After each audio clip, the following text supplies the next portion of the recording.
Вот так мы отмечаем праздник День яйца. Ваше здоровье, Иван. За вас.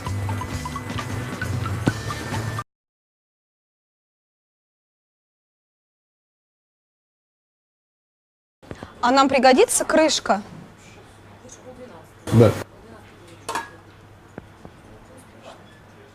Все. Пригодился. Все уже почти? Да, почти. Должно это все. Как интересно. На сковородке тоже ведь можно это сделать, да? Да, но я походу испортил. Почему походу?